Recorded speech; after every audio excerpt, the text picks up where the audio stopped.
পরে কি হবে সে আল্লাহ জানি, পীর মুর্শিদি জানি। কেন?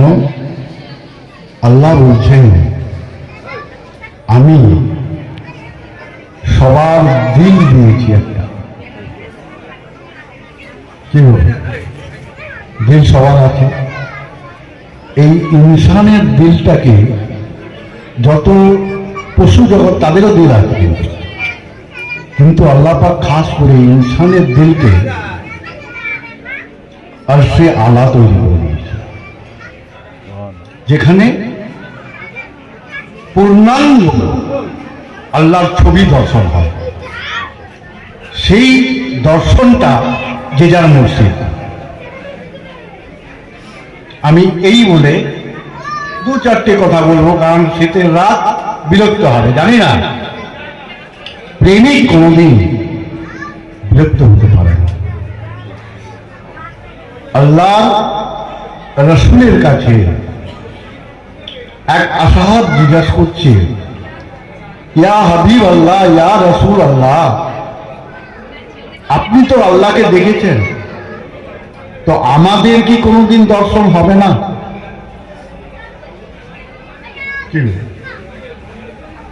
আপনি যখন দেখেছেন আমরা আপনার উম্মত, তো আমাদের কি দর্শন হবে না? বলে আল্লাহ রসুল তখন বললেন, আল্লাহ দর্শন করতে চাও তো আগে আমাকে দেখো, আমার মধ্যেই আল্লাহ।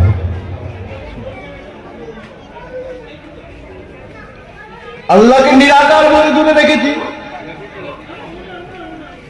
আমরা আল্লাহকে নিরাকার বলি, তাই তো? আল্লাহ কি সত্যি নিরাকার? এটা সওয়াল আছে। যদি সত্যি নিরাকার হতো, তার দ্বারা কোনোদিন সৃষ্টি হতো না। হ্যাঁ, নিরাকার বলে কারা? দাদা পীর এর ফাসলা করেছে। আর দাদা পীর হচ্ছেন হযরত খাজা লুৎফর রহমান চিশতি, আবার দাদা পীর হচ্ছেন হযরত খাজা আব্দুর রহমান চিশতি। সে গল্প পরেই বলবো, জানো, তোমরা জানো সবাই। যাই হোক, উনি দাদা পীর তো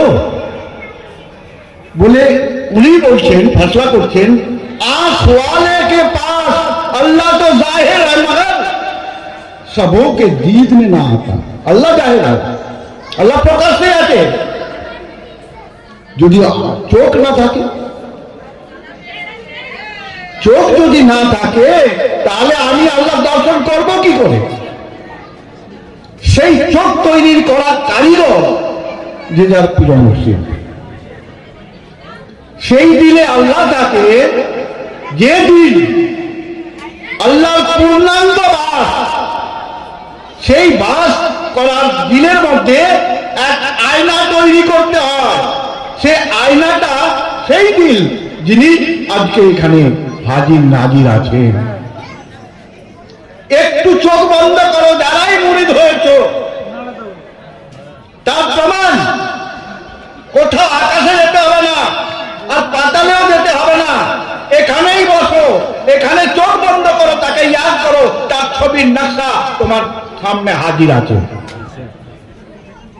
হবে না? কেন?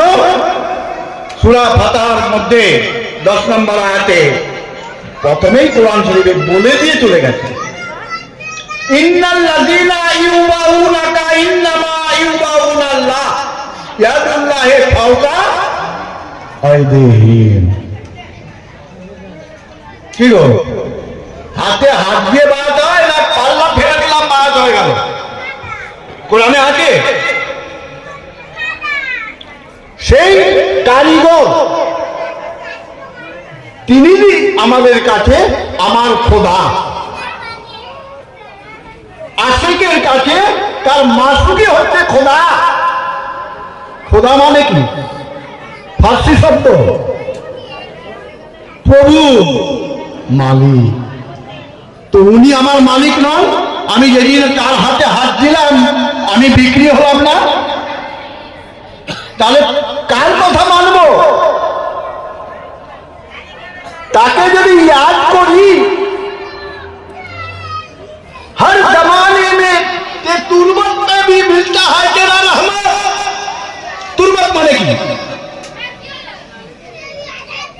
মাজার শরীফ না, তাকে ছেড়ে দিয়ে আমরা যদি অন্য জায়গায় ডাকি নিশ্চয়ই পাবো, কিন্তু আউয়াল ডেটকে ইনকার করলে জাহান্নামের থেকে জাহান্নামী এছাড়া আমার নসিবে জুটবে না যে তার দর্শন হোক।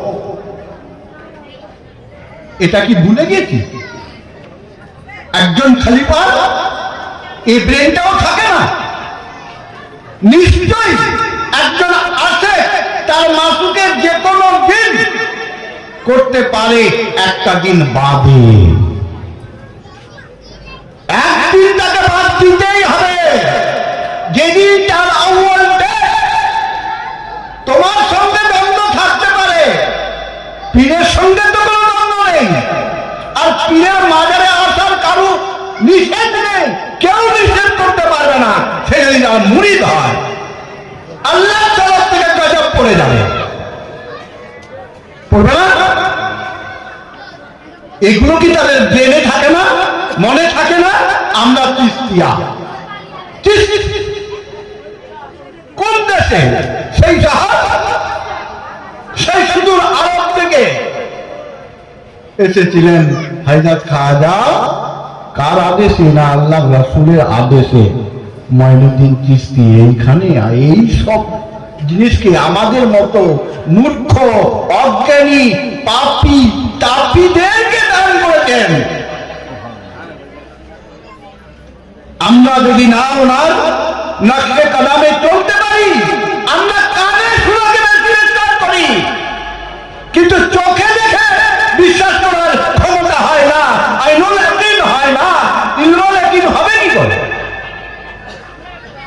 जब तक ना देख निज नयनी तब तक ना मान गुरु की बानी। এসব বেকারের কথা না, আমার তোমার কথা।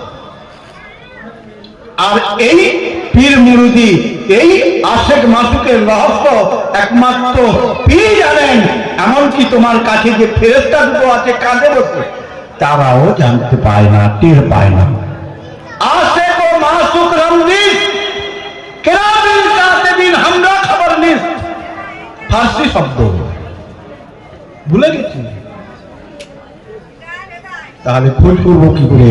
যদি আমি অহংকারে, আমি যদি আমিত্বে, হামরাইতে কোনো কাজ করতে চাই, তাহলে একমাত্র পীরের তরফ থেকে পীরের বাদদোয়া অবশ্যই করবে। আজ নয়তো কাল হবে না। এগুলোকে জানা এবং বোঝা আমরা অনেক শিখে গেছি, অনেক অনেক, কিন্তু আল্লাহর দর্শন পেলাম না। কোন দিন পাবো? তাহলে মরতে হবে। কি গো? মরতে হবে, তবেই তো পাবো। হ্যাঁ, নিশ্চয়ই মরতে হবে। আর সেই মরাতে তোমার সিমটন নকশা, যেমন একটা জমিনের নকশা না দেখে মাপ করা যায় না, তেমনি তোমার মরণের সময় সেই নকশা হয়ে যাবে। তখন লাশ থেকে বুঝতে পারবে সে ঊর্ধ্বগামী না নিম্নগামী। সব লাশকে আমরা দেখি তো, দেখি না? সবকে এক, সব ধান 22 পশুরি নাকি? মোটা মিহি সরুর কোনো বালাই নেই। আগে পশুরিতে মাপ করা হতো গো ধান, ওজন থাকেনি তখন, বাবুরা জানবেন। কি গো? পশুরি মাপ করে করে দেওয়া হতো। আজকে এই জাকাতের কথা বলছি, টাকায় 40-এ 1 বলছি না? কার কাছে শিখেছি সব কথা? বলে ভাই 40-এ 1, 40টা ছিল কোথায়? 41-এ কেন 1 হলনি? কি 39-এ 1 হলনি? 40-এ 1 দিতে হবে জাকাত, আর 6-এ 2.5। আরে ভাই, তখন তো কোনো টাকা থাকেনি। জাকাত যখন এসেছিল তখন তো টাকাটাকে তোকে বিনিময় করতো। কথা, মাল একজন তৈরি করতো, আমার কাছে এই মাল আছে, তুমি একটা মাল তৈরি করছো, তার মধ্যে আমি এটা তোমাকে দিব, তুমি আমাকে দিবে। তখন তো করিও নেই, তারপরে এলো করি, তারপরে এলো করি, বিনিময় কথার পর এলো করি। তাহলে তোমরা এই 40-এ 2.5 টাকা জাকাতটা পেলে কোথায়? কি জাকাত? জাকাত সম্পর্কেও ধারণা নেই। আর হুট কথায় আমরা উজু করতে দৌড়াই, ও নাপাক হয়ে গেছে। বসে বসে, মানে এই কাঁচের, মানে উজুটা হচ্ছে কাঁচের তৈরি, ঠুনকো মারলেই ভেঙে যায়। আর হয় না মানে পীর কাছ থেকে এক উজুতে 12 বছর কাটিয়ে দিলেন।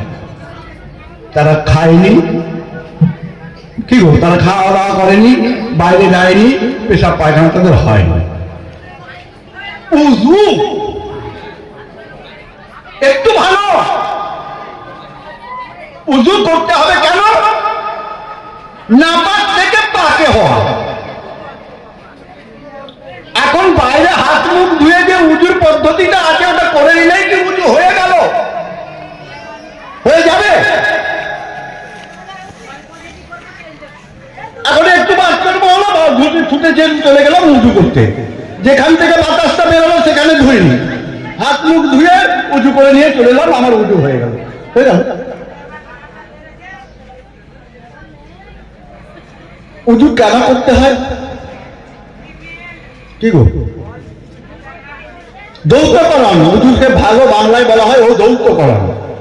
ময়লা থাকলে ধৌত করতে হয়। যে ময়লাটা দিলে রেখেছো আর এখানে উজু সাবান টাবান দিয়ে করার পর তারপরে আবার উজু করে পাক হয়ে গেল, হয়ে গেল।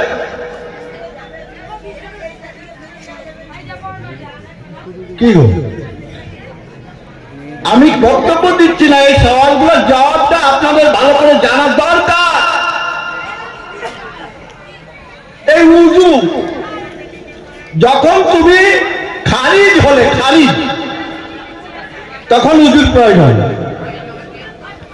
আর যখন তুমি মিশে থাকলে, সঙ্গে থাকলে, উজুর প্রয়োজন আছে। এখন উদাহরণস্বরূপ বলছি বাবা, এখন তোমার পেটে পায়খানা আছে, তোমার পেশাব আছে। খারিজ মানে বেরিয়ে যাও, নিচে নেমে যাও। যখন তোমার পায়খানা হলো বা পেশাব হলো তখন উজুর প্রয়োজন আছে। আর যখন তোমার পেটেই রয়ে গেল উজুর প্রয়োজন আছে তো? কি বাবা, বুঝাতে পেরেছি কিনা?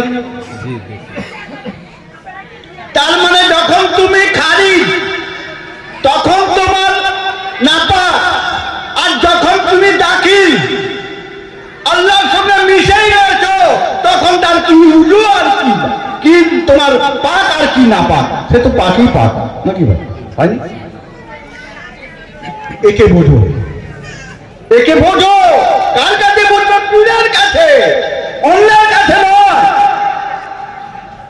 যদি পীর বলে এটাই ঠিক তো তোমার জন্য ওটাই ঠিক, আর যদি বলে না এটা ঠিক নয় তাহলে তুমি লাখ বারে মেনে নিও না যে ওটা ঠিক নয়, বলে ঠিক বলে মনে করে নিও না। বেশি ভাবতে হবে পীরের উপরে। ওই যে একটু আমাদের একজন ভাই সাহেব বলেছিল না, ভালোবাসা তো নৈতার দুঃখ দিন। আমরা 2-4 দিনের ভালোবাসা মনে করে দিয়েছি, ঘুরিয়ে গেল, চলো বেড়ে গেল। এর উপর থেকে তৈরি। এই যতদিন জীবন থাকবে ততদিন তার মহব্বত থাকবে। যতদিন তুমি দেখতে পাবে, তুমি অন্য কিছু দেখবে না, তুমি তাকেই দেখবে। কেন? আমার দাদা পীরে লিখেছেন, जहां में देखा वही है फैला, वही है अल्लाह, वही है मौला, उसी ने दोनों जहां बनाया, उसी का चर्चा जहां में पाया। আমি কার চর্চা করছি? আল্লাহ। আমার মাসুকের চর্চা করছি। আমার মাসুকই আমার কাছে খোদা, আমার মালিক, আমার আজরাইল। আমার আজরাইল, ওই আজরাইল এসে আমার দাম কাবাদ করবে না। তাহলে গলা টিপে হা করে থাকতে হবে, নয়তো চোখ তেল থাকতে হবে। আর কোন সময় পেশাব পায়খানা হয়ে যেতে পারে, কিন্তু আমার আজরাইল যদি আমাকে নিয়ে যায় তাহলে আমি ওই বাচ্চা ছেলে যেমন দুধ খেয়ে ঘুমিয়ে যায়, খেতে খেতে ঠিক তেমনি আমি ঘুমিয়ে যাব। এই সিমটম ছাড়বে, এই নকশা তোমার মধ্যে বেরিয়ে আসবে, তবেই তো তুমি নাজাত পাবে। সোজা কথা নাজাত পাওয়া, নাজাত পাওয়া সোজা কথা। আর নাজাতের জন্য দৌড়াচ্ছি, কেন? चुगलखोरी करना गुनाह की काम है। কি গো, সব থেকে বড় গুনার কাজ হচ্ছে চুগলখোরি করা, যেটা আমি চোখেও দেখিনি, ওই কানে শুনে এদিক সেদিক করতে আছে। আর সাহস হয়নি তার কাছে সরাসরি গিয়ে একটু জিজ্ঞেস করি, সে ক্ষমতাও তো নেই, থাকবে না। তাহলে তোমাকে ভাবতে হবে যে তুমি কি জিনিস দিয়ে তৈরি, চার আনসার দিয়ে তৈরি। চার আনসারটা কি আমরা মানে করে ফেলেছি, তালিমেও আছে। কি? বাত, আতশ, আব, খা। তার মানে কি? বাত মানে বাতাস ছেড়ে দিলাম, আর আতশ মানে আগুনকে করে দিলাম, খাক, খাক মানে মাটি, আব মানে পানি। বলো তো বাবা, এই চারটে জিনিস দিয়ে তোমাকে দিলাম। আজকে আগুনও আছে, পানিও আছে, বাতাসকেও ধরা যায়, বাতাসও দিলাম, আর মাটি তো আছেই, মাটি দিলাম। তুমি একটা তৈরি করে দাও এই জীবন্ত। কিন্তু চার নয়, সব এক। অবস্থার পরিপ্রেক্ষিতে পর পর পর পর সাজানো হয়েছে, কিন্তু আছে মিশে একের সঙ্গে, আল্লাহর সঙ্গে। সাফা জাতে মুতলাক, সেই সাফার সঙ্গে সব যদি মিশে থাকে, তো কোন মাটি, কোন মাটি, কোন পাতা, কোন আগুন, আমাকে বলে দাও তো কেমন করে হলো? তখন তোমরা তালি মারাবে, যেটা লেখাই আছে। বলছে কিভাবে? না, তাবদীল করে আছে না, তাবদীল জমবেশ করে। মানে কি বুঝলে ভাই? এটা তো একটা শব্দ। কোথায় শুনবে, কার কাছে পাবে? দেখাবে তুমি তোমার পীর। এক सूरत लाखों को तैयार किया है उसने, एक ही सूरत पे, एक ही मूरत है मेरा। পাবে কোথায় সেই সুরত? একটু গল্প বলি। কিরকম গল্প? বলছে বাবা আদমকে আল্লাহ পাক ফেরেশতা দিয়ে আগুন পানি মাটি ছেনে তার তালবুট তৈরি করেছিল। এটাই গল্প। মা হাওয়াকে বাম পাশের হাড় থেকে সৃষ্টি করা হলো। बोले किस्सा-ए महमूद सुनेगा कब तक? किस्सा-ए महमूद सुनेगा कब तक? কতদিন পর্যন্ত এই গল্প, এই কিস্সাগুলো শুনে যাবে, চোখে দেখবে না? যেমন ভাবে বাবা আদম আল্লাহ পাক সৃষ্টি করলেন, মা হাওয়াকে কেন সৃষ্টি করলেন না? তার রহস্য কি? বাবা আদমই কে? তাহলে এর যে ফ্যাসলা কে করবে? ওই ওই মৌলানা মুফতিরা? যাও, চলে যাও তোমার পীরের কাছে। যদি কামেল পীর হন, নিশ্চয়ই তোমাকে আজও সেই বাবা আদমের মতো তৈরি হচ্ছে, সেটাকে তোমাকে চোখে দেখিয়ে দেবে। আর বাম পাশের হাত থেকে মা হাওয়া সৃষ্টি হচ্ছে, আজও হচ্ছে, তোমাকে চোখে দেখিয়ে দিবে। যাও, চলে যাও, ডাকো। পাবে না? পাওয়া যায়। এর জন্যই তো এত কারিশমা চিস্তিয়া। আজকে আমার ছেলের হায়াত কত আমি জানি না, মেয়ের হায়াত কত আমি জানি না, আল্লাহ দিয়েছেন, নিশ্চয়ই দিয়েছেন। কে ছিল কে? আল্লাহ না তোমরা বাপ মা? দুঃখ করতে হয়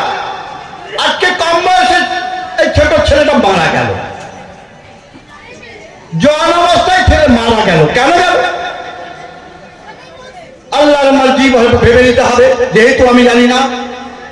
কিন্তু জানার উপায় আছে না নেই? এ ফাকিরি সিলসিলা, এই ফাকিরি সিলসিলা, এই জন্য আল্লাহ পাক এই ফাকিরি সিলসিলাকে তাকে বলছে কি আল ফখর মিন ফখরি, আমার গৌরবের বিষয় হচ্ছে আল্লাহ ফকির। কেন বলেছে? সবগুলোকে জানিয়েছে তো নাকি? তাহলে আমরা দুঃখ করবো না কারা করবে? আমরা দুঃখ পাবো না কারা পাবে? আর যদি সত্যি সত্যি আমি জেনে বুঝে আমি সেই কাজ করে আল্লাহর কাছে আল্লাহকে সন্তুষ্ট করে আমি নিতে পারি, আমি যদি সেই কাজ হাসিল করতে পারি, তাহলে আমার কষ্ট কোনো বালাই থাকে না, থাকবে? এই জন্য পীরের এত কদর। আর আজকের পীরেরা এসব জানার ধাত না ধরে যে যার আমিত্বকে বড় করার চেষ্টা করছে, তাতে তার সাজা সে পাবে, আমি আমার কর্ম করলে আমিও আমার সাজা আমিই পাবো, অন্য কেউ তুমি আমার নেবে না, আর আমারটাও তুমি নেবে না। নেবে? তাহলে কারো কিছু বলার নেই। अगर हो मुनसफी तुझे तो आए पोसी करना जरूरी। हजरत আমির আলী চিশতি লেখা। তুমি যদি জ্ঞানী হও, তুমি যদি দানিশমন্দ হও, জ্ঞানী, তাহলে आयब के छुपा लीजिए, आयब को ढांप लीजिए। এমন নয় এই মাটির দেহ তৈরি, এতেই সব কিছু আছে, আর এখান থেকেই কেউ সিদ্ধ হয়, কেউ নরকে যায়, কেউ জান্নাত পায় তো কেউ জাহান্নাম পায়, সেটাও তো দেখার চোখ থাকতে হবে। তো এই জন্য এই ঘরানা, এই রাজগুলোকে যাত্রী যাত্রী করে বেশি বেশি জানতে পারবো, তার জন্য কি করতে হবে? একটা কাজ দিয়ে গেছেন, সেই কাজের মাধ্যম দিয়েই পাওয়া যায়। যেটা কি? দুটি কথা বলেছেন, কি বল কানে কানে। একটা শায়ের বলেছিলেন, খাওয়ালে আমি শুনেছিলাম, আমার সেই এটা মানে ভাষাটা ঠিক মনে আসছে না।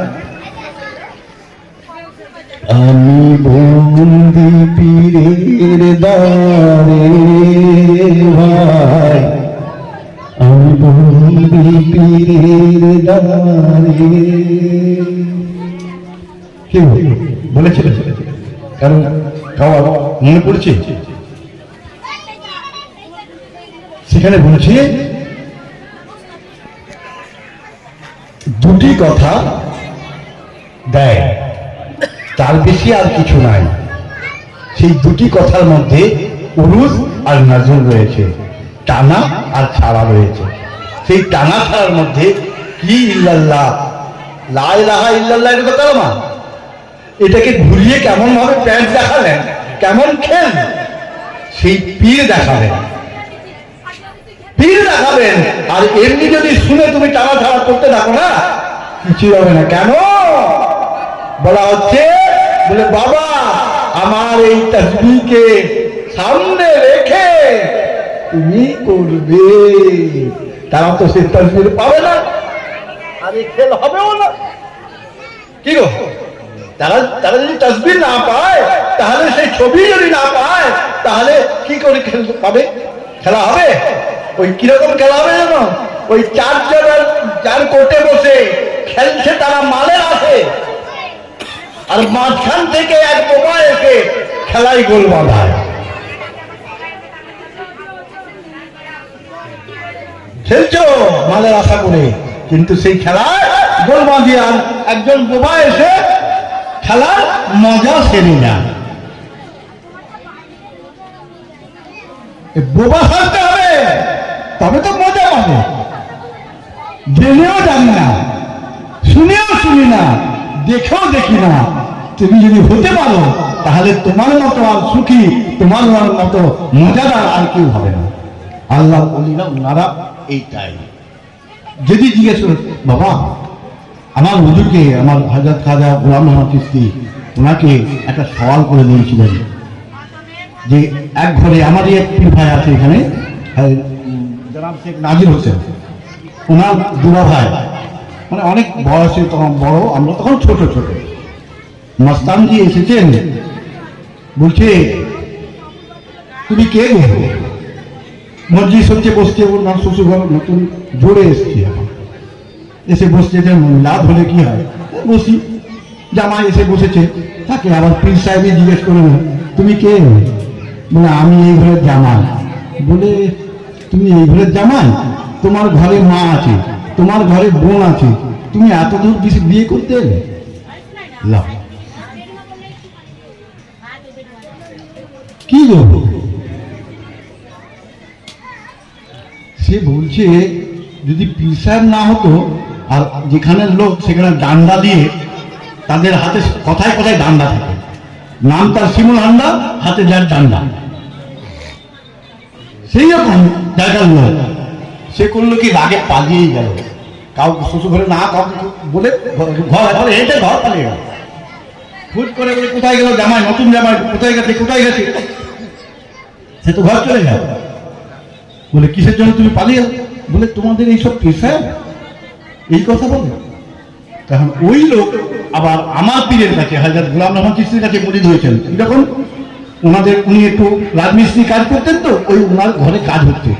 বলে হুজুর আপনাদের তো সব দেখছি ভালো, তো আপনাদের এই পীর সাহেব এরকম কথা বললো কেন? বলে কি বলছে? এই কথা বলছে। বলে বাবা উনি হচ্ছেন মাস্তান, তো মাস্তানি হালতে কি কথা বলেছে তুমি জিজ্ঞেস না করে তুমি রাগ করে ঘর পালিয়ে গেলে? তুমি তো তাকে জিজ্ঞেস করতে পারতে যে হুজুর আপনারও তো ঘরে মা আছে, বোন আছে, মেয়ে আছে, তো আপনি অন্য জায়গায় শাদি করলেন কেন? তাহলে তো প্রশ্নের উত্তরটা পেয়ে যেত তার কাছে। আর তুমি রাগ করে পালিয়ে গেলে। ওই মনে লোকের উপরে রাগ করে আর ভুঁয়ে ভাত খাওয়া, এটা কি ভালো? লোকের উপরে রাগ করলে আর ভুঁয়ে ভাত খেলে, ভাত খেলে থালিতে ঢুকে। এইরকম প্রশ্ন, এর মধ্যে অনেক সওয়াল, অনেক জবাব আছে। এগুলো শেখার জন্য মস্তানি হতে হয়, মস্তানি বল। কিন্তু সেগুলো কাদার দিবে কে? জানবে কথা। যদি না জানা ইচ্ছা থাকে তাহলে জানার উপায় নেই। এইসব জানাবার জন্য পীরের দরকার। আর পীর থাকতে থাকতে আমরা কি জানতে চেষ্টা করলাম নেই, আর যখনই পীর পর্দা নিয়ে এলাম আমরা হয়ে গেলাম এখানকার বড় বড় জ্ঞানী। এটা হচ্ছে দেখো, যখন হুজুর ছিলেন এই আশেপাশের লোকেরা তাকে কত জ্বালাতন করেছে, বিরক্ত করেছে, বদনাম করেছে। আজ বলে এত বড় মাজার হয়ে গেল, তিনি পীর, এত লোকের সমাগম। তাহলে তিনারা প্রমাণ দিয়ে গেছেন যে হ্যাঁ তিনি পীর। নাহলে আমরা কোন আশায় আসছি এখানে? ওনারা আমাদের কি অংশের হাত ছেড়ে দিচ্ছে? একটু তো শোনো, মাঝে মাঝে একটু না শুনলে হবে না। এ বলে গোলকগ্রামের হোটেলের পাচন, কালো জ্বর হলে সে পাচন খাওয়াতো আগে, খেতে কেউ চাইতো না, চাপি দিয়ে ঢালা হতো, তাহলে কালো জ্বর ভালো হয়ে যেত। সেই পাচন হচ্ছে আর কি। যাক, আমি শেষ করে দিচ্ছি।